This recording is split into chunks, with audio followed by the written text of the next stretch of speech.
Episode 51. அந்த கடைக்காரரு ஒரு மெனுவை லக்ஷ்மி கிட்ட தந்தார்.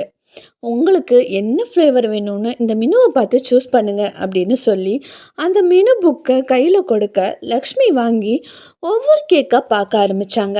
அந்த மெனுவில் dream cake, doll cake, black forest cake, white forest cake, red velvet cake, rasmalai cake, gulab jamun cake, chocolate cake, strawberry cake, vanilla cake, jelly cake, blueberry cake அப்படின்னு பல ஃப்ளேவர்ஸில் cakes இருந்தது.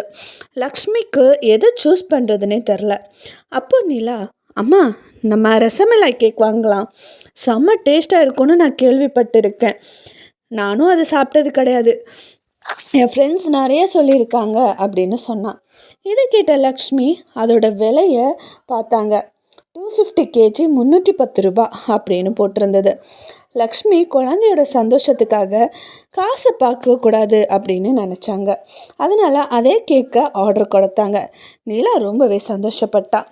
மறுபுறம், அட பாவி மவனே, நீ ஏன் இவ்வளோ நேரம் எனக்கு கவுண்டர் கொடுத்துட்டு இருந்த அப்படின்னு கேட்க அவன் சிரிச்சுக்கிட்டே, ஆமாம் நானே தான், இன்னைக்கு வேலை கொஞ்சம் சீக்கிரமாக முடிஞ்சிருச்சு, அதனால் போகிற வழியில் தான் நான் உங்களை பார்த்தேன். நீங்கள் என்னன்னா என்னை பார்க்கவே இல்லை, ஏதோ பயங்கரமாக யோசிச்சுட்டு இருந்தீங்க, அதான் உங்கள் பக்கத்தில் உட்காந்தேன், அப்படியாவது திரும்பி பார்ப்பீங்கன்னு பார்த்தா யாருனே தெரியாமல் ஏதோ சொன்னீங்க, அதான் கவுண்டர் கொடுத்தேன் அப்படின்னு சொன்னான். இதை கேட்ட ராமையா சிரிச்சார். சரி சரி வா, நம்ம வீட்டுக்கு போகலாம், உன்னை பார்த்தா உன் பாட்டி தரையில் கால் படாமல் குதிக்க ஆரம்பிச்சிடுவா, வா போகலாம் அப்படின்னு சொன்னார். இதை கேட்ட ஆர்ஜுன் சிரிச்சுக்கிட்டே அவன் பைக்கிலேயே அவரை கூட்டிகிட்டு போனான். மறுபுறம் யுவராஜ் கேபினுக்கு வந்த விஜய் பயங்கரமாக ரிஹர்சல் பண்ணிக்கிட்டே இருந்தான். அவனுக்கு கேபின்குள்ளே போக ரொம்ப பயமாக இருந்தது. எல்லாம் இந்த சந்தோஷால் வந்தது. அவனை சிரிக்க வைக்கணுங்கிற பேரில் நான் யுவராஜ் சார்கிட்ட ஃபோனில் பேசியிருக்கக்கூடாது. இப்போ என் நிலைமை எப்படி இருக்கு தெரியுமா, சிங்கத்துக்கிட்ட மாட்டின எலி மாதிரி ஆயிட்டேனே அப்படின்னு சொல்லிக்கிட்டே தனக்கு தானே மோட்டிவேட் எல்லாம் பண்ணிக்கிட்டான். இங்கே பாரு, பயப்படாத, ஒன்றும் இல்லை, யுவராஜ் சார் நம்மளை என்ன பண்ணிடுவார், கூடி போனால் சஸ்பெண்ட் பண்ணுவார், அவ்வளோதானே, அதை மீறி அவரால் ஒன்றும் பண்ண முடியாது, ஒருவேளை அடிப்பாரோ அப்படின்னு சொல்லிக்கிட்டே அவன் உள்ளே போனான். அப்போது யுவராஜ் உள்ளே வாங்க அப்படின்னு ஒரு சத்தம் கேட்க, ஆகா, சிங்கத்தோட கர்ஜனை சத்தம் இப்போவே கேட்குதே, உள்ளே போனால் சிங்கம் என்ன பண்ணுமோ அப்படின்னு சொன்னான். விஜய் உள்ளே போய் பார்த்தான். அங்கே யுவராஜ் இல்லை. அப்போ விஜய், ஐயா சாமி, யாராவது உள்ளே இருக்கீங்களா அப்படின்னு கேட்டான். ஒரு 10 நிமிஷம் இதை வரேன் அப்படின்னு சொல்ல யுவராஜ் இல்லாத தைரியத்தில் யுவராஜோட சேரில் போய் உட்காந்தான். அப்போது, அப்பாடா சார் இல்லை, எத்தனை நாள் ஆசை தெரியுமா இந்த சேரில் உட்காரணும்னு, இப்போ நான் தான் இந்த கம்பெனியோட CEO. ஓகே, இனிமேல் யுவராஜ் குரூப் ஆஃப் கம்பெனின்னு இருக்கிறத விஜய் குரூப் ஆஃப் கம்பெனின்னு மாற்றிட வேண்டியது தான் அப்படின்னு சொன்னான். இதை கேட்டு ஒரு குரல், ஓ அப்படியா, நீ இந்த கம்பெனியோட CEOனா அப்போ நான் யார் அப்படின்னு ஒரு சத்தம் கேட்டுச்சு. உடனே விஜய்க்கு ரொம்ப பயமாயிடுச்சு. ஏசிலையும் அவனுக்கு வியர்த்து கொட்ட ஆரம்பிச்சுது. மறுபுறம் கல்பனா லிஸ்ட்டு ரெடி பண்ணிட்டு இருந்தாங்க. நம்ம கௌதம் அப்புறம் குட்டி பசங்க 3 பேரும் சேர்ந்து வீட்டில் இருக்க மற்ற டெக்கரேஷன் வேலை எல்லாத்தையுமே பார்த்துக்கிட்டு இருந்தாங்க. அந்த நேரம் கல்பனா கௌதமை கடைக்கு போகிறதுக்காக கூப்பிட்டாங்க. அப்போது கௌதம் தடுமாறி கீழே விழுந்தான். இதை பார்த்து 2 குழந்தைங்களும் பயங்கரமாக சிரித்தாங்க. என்னண்ணே இவ்வளோ வளர்ந்துருக்கீங்க, சரியாக நிற்க கூட தெரியலையே உங்களுக்கு அப்படின்னு சொன்னாங்க. இதை பார்த்த கௌதம், ஏண்டா சொல்ல மாட்டீங்க, குட்டி சாத்தானுங்களா அப்படின்னு சொல்ல கல்பனா சிரிச்சுக்கிட்டு, அடடா சாரிடா, நான் உன்னை நார்மலாக தான் கூப்பிட்டேன், நீ விழுவேன்னு நான் எதிர்பார்க்கலை அப்படின்னு சொல்லிட்டு, சரி அம்மாவுக்கு ஒரு வேலை பண்ணிவிடு, இந்த லிஸ்ட்டில் இருக்க எல்லாத்தையும் கடையில் போய் வாங்கிட்டு வாடா அப்படின்னு சொன்னாங்க. இதை கேட்ட கௌதம், நீ எல்லாம் ஒரு தாயா, ஒரு பிள்ளை கீழே விழுந்து கலங்கி போயிருக்க, என்னை தூக்கி விடுறதை விட்டுட்டு கடைக்கு போயிட்டு வர சொல்கிறீங்க, 10 மாதம் சுமந்து பெற்ற பிள்ளை மேலே கொஞ்சமாச்சு பாசம் இருக்கா அப்படின்னு அம்மா கிட்ட கேட்டான் கௌதம். அப்போ கல்பனா கடைக்கு போயிட்டு மிச்ச காசில் நீயே வச்சுக்கோ அப்படின்னு சொன்னாங்க. உடனே மா நீ தெய்வம்மா, நீ ரொம்ப நல்ல அம்மா அப்படின்னு சொல்லவும் பசங்க 2 பேரும் பயங்கரமாக சிரித்தாங்க. மறுபுறம் பிரசாந்த் உடனடியாக போலீஸ் ஸ்டேஷனுக்கு போனார். பிரவீன் கேஸை எடுத்து திருப்பி திருப்பி பார்க்க ஆரம்பித்தார். இந்த கேஸ் மூலியமாக எப்படியாவது நிலாவை பிரச்சனையில் கொண்டு வரணும். அந்த டைமில் கண்டிப்பாக ஆஜுன் உள்ளே வருவான். கண்டிப்பாக அதை தடுக்க அவன் வருவான். இதை காரணமாக காட்டி ஏதாவது ஒரு பழி போட்டு அவனை உள்ளே தள்ளிடலாம் அப்படின்னு ஒரு ஐடியா பண்ணான். அது எப்படி பண்ணுறது அப்படின்னு பயங்கரமாகவே யோசிச்சுட்டு இருந்தார். ஆனால் அவருக்கு நிலா மேலே கேஸ் போட முடியலை. ஏன்னா நிலா அவளை தற்காப்புக்காக தான் ஒரு கொலையை பண்ணியிருந்தா. அந்த ஆள் நல்லவர் கிடையாது. ஆனால் இந்த தற்காப்புவே நம்ம ஏதாவது ஒரு பிரச்சனையாக சொல்லலாம் அப்படின்னு கூட யோசிக்க ஆரம்பித்தான்.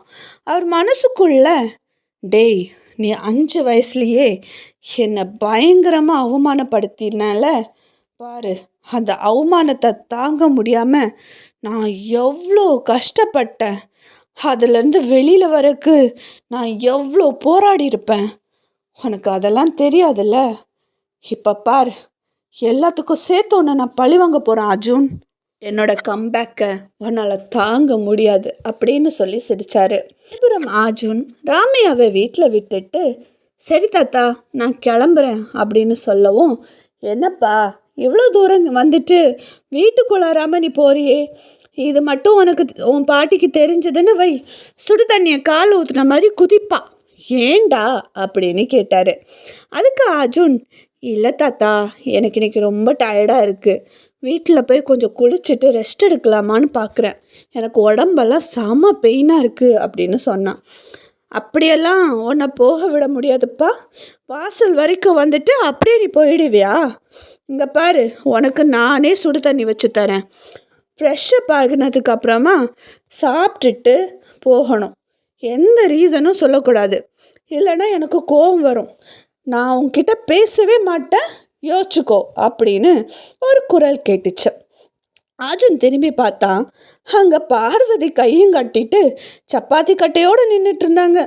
இதை பார்த்த அர்ஜுன் சிரிச்சுக்கிட்டே, ஐயையோ பாட்டி பேச்சை தட்ட முடியுமா, சரி சரி வரேன் அப்படின்னு சொல்லிட்டு பைக்கை பார்க் பண்ணிவிட்டு உள்ளே போனான் அர்ஜுன். அர்ஜுனை பார்த்த பார்வதிக்கு கையும் ஓடலை காலும் ஓடலை, அங்கே இங்கேன்னு ஓட ஆரம்பித்தாங்க. என்ன பண்ணுறதுனே அவங்களுக்கு தெரியலை. பிள்ளைய உட்கார வச்சுட்டு முதல்ல டீ போட ஆரம்பித்தாங்க. இதெல்லாம் பார்த்த சிரிச்ச ராமையா, சரிப்பா நீங்கள் இரு, நான் கடைக்கு போயிட்டு வரேன் அப்படின்னு சொல்லிட்டு, பார்வதி நீ சமையலெல்லாம் பண்ணிக்கிட்டே இரு, நான் கடைக்கு போயிட்டு வரேன் அப்படின்னு சொல்ல, சரிங்க அப்படின்னு கிச்சன்லேருந்தே குரல் கொடுத்தாங்க. இதை பார்த்த மாணிக்கம் அர்ஜுன் கிட்ட வந்து, தம்பி நான் உங்ககிட்ட ஒரு விஷயம் சொல்லட்டா, உங்களை பார்த்தாதான் பார்வதி அம்மா ரொம்பவே சந்தோஷமாக ஃபீல் பண்ணுறாங்க.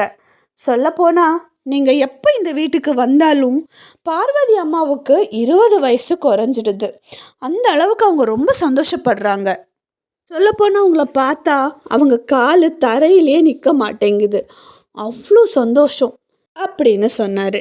இதை கேட்ட அர்ஜுன் சிரிச்சுக்கிட்டே ஏதோ சொல்ல வரும்போது கிச்சனில் இருந்த பார்வதி, டே மாணிக்கம் என்னடா வெட்டியா பேசிக்கிட்டு இருக்க, புள்ள வந்திருக்கான் வெட்டியா உட்காந்துருக்கான் பாரு, போய் கடைக்கு போய் கறி எடுத்துட்டு வாடா, பிள்ளைக்கு பசிக்கும், சீக்கிரம் போயிட்டு வாடா அப்படின்னு சத்தம் போட்டாங்க.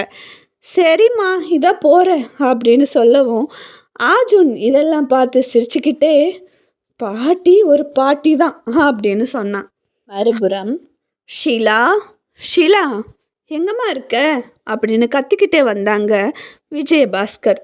விஜயபாஸ்கரோட சத்தம் கேட்ட ஷீலா, நான் உயிரோடு தான் இருக்கேன், எதுக்கு இப்படி செத்து போன மாதிரி இப்படி கத்திட்டு இருக்கீங்க அப்படின்னு கையில் ஒரு தோசை குச்சியோடு வந்து நின்னாங்க ஷீலா. அட ஷீலா ஏன் இவ்வளோ கோவப்படுற, நான் இப்போ சொல்ல போகிற விஷயத்த கேட்டால் நீ வானத்துக்கும் பூமிக்கும் குதிப்ப அப்படின்னு சொன்னார். ஆமாம் ஆமாம், எனக்கு காலையில் ஸ்ப்ரிங் கட்டி வச்சுருக்கேல்ல மேலையும் கீழையும் குதிக்கிறதுக்கு, என்ன விஷயம் சொல்லி தொலை, எனக்கு 1000 வேலை இருக்குது அப்படின்னு சொன்னாங்க. ஷீலா நம்ம பொண்ணு நிலா எங்கே இருக்கான்னு நான் கண்டுபிடிச்சிட்டேன். நீ கவலையப்படாத. நம்ம நிலா கூடிய சீக்கிரம் நம்ம கிட்ட வந்துடுவா. நான் அவளை நேரில் பார்த்தேன் ஷீலா அப்படின்னு சொல்லவும், எது நம்ம பொண்ணா? அவளை எப்போ என்னங்க சொல்கிறீங்க அப்படின்னு கேட்க, ஆமாம்மா, நான் நிலாவை பார்த்தேன். அவள் உண்மையாகவே அந்த நிலா மாதிரி ரொம்ப அழகாக இருந்தா. நான் அவளை நேரில் பார்த்துட்டு தாம்மா வந்திருக்கேன் அப்படின்னு சொன்னார். இதை கேட்ட ஷீலா கையில் இருந்த தோசை குச்சியை கீழே போட்டுட்டு, என்னங்க என்னங்க என் பொண்ணை எனக்கு பார்க்கணும் அப்படின்னு சொன்னாங்க. இதை கேட்ட விஜயசேகர், சரிம்மா கொஞ்சம் பொறுமையாக இரு, அவளை நான் கூடிய சீக்கிரம் நம்ம வீட்டுக்கு கூட்டிகிட்டு வந்துடுவேன். அதுக்கப்புறம் நீ ஆசைப்படுற மாதிரி அவகிட்ட சிரித்து பேசலாம் அப்படின்னு விஜயபாஸ்கர் சொன்னார்.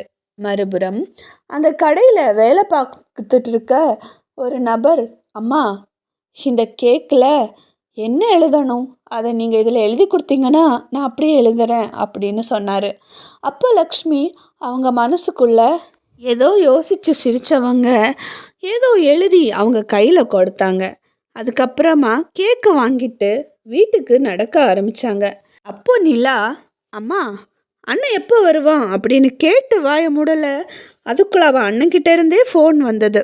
லக்ஷ்மி ஃபோன் எடுத்து பார்க்குறதுக்குள்ளாடி அதை நிலா பிடுங்கி, நீங்கள் தொடர்பு கொண்ட வாடிக்கையாளர் தற்சமயம் வீட்டுக்கு போய் கொண்டிருப்பதால் இப்போது ஃபோனை கட் பண்ண போகிறேன், நீங்கள் சீக்கிரமாக வீட்டுக்கு வரவும் அப்படின்னு சொன்னான். இதை கேட்ட ஆர்ஜுன் சிரிச்சுக்கிட்டே, அடடா அப்படியா மேடம், மேடம்க்கு எப்போ கஸ்டமர் கேரில் ஒர்க் பண்ண ஸ்டார்ட் பண்ணிங்க அப்படின்னு கேட்க, அதுக்கு நிலா சிரிச்சுக்கிட்டே, இப்போதான் 2 நிமிஷம் முன்னாடி அப்படின்னு சொன்னான்.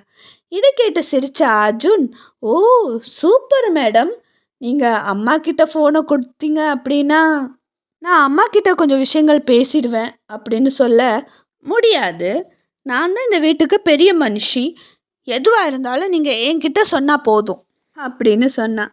இதை கேட்ட அர்ஜுன், அப்படியா அக்கா, சரிங்க அக்கா, நீங்கள் சொல்லுங்க அக்கா அப்படின்னு சொன்னான். இதை கேட்ட நிலா சத்தமாக சிரிச்சா. நிலாவோட சிரிப்பை ரசித்தான் அர்ஜுன். அந்த சிரிப்பை அவன் மட்டும் ரசிக்கலை, தூரமாக நின்றுட்டு இருந்த ஜான்சியும் பார்த்துக்கிட்டே தான் இருந்தாங்க. உறவு மலரும்.